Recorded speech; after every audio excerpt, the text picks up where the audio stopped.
Let me show you how that can do that. Would y'all be willing to help me?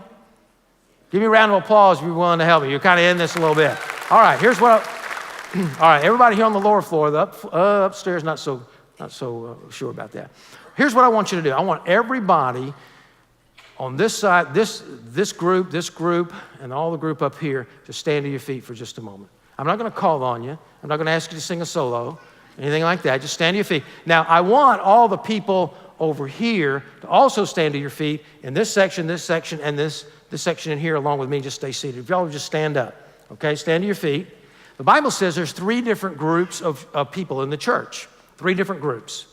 And I'll read the verse in just a moment, but it says, first of all, in the church, there are groups of people that are in the world. They're kind of cold for the things of God. And we're going to let you guys represent that, all right? I'm sorry, somebody's got to do it.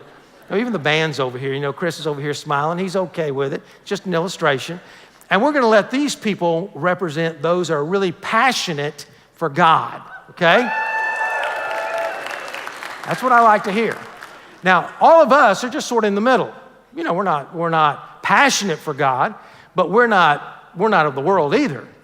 Now, here's what the Bible says about that. He says, I know your deeds, that you are neither cold nor hot, says Jesus. I wish that you were cold or hot, but because you are in the middle, lukewarm, and neither cold nor hot, I will spit you out of my mouth.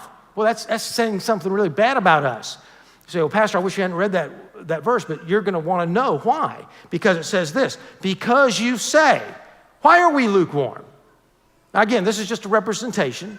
Why is the middle of the church lukewarm? It says this, because you say, I am rich and have become wealthy and have need of nothing.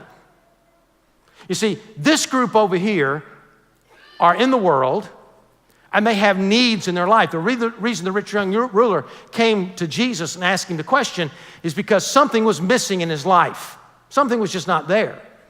And so he had needs in his life, and this group have needs, and they go to the world for those needs. This group, on the other hand, they have needs, and since they're passionate, hot for God, they go to God for their needs to be met. Don't think that when you become a Christian, you don't have needs anymore. You will have needs, but you go to God with those needs. The problem with us in the middle, we have no needs because we're rich in some area, our wealth. We depend then on what we have, our resources to meet our needs, whether they're your good looks or your money, your abilities, your talents. You have no needs. You don't think about leaving the church even and say, wow, how can I really apply that message to my life? That was really what I needed to hear. Because, wow, it just bounces off a little bit because you think, well, that's good for other people, and that was pretty helpful, but it doesn't change anything because you don't have needs, because money takes away your need for the Lord. It's dangerous.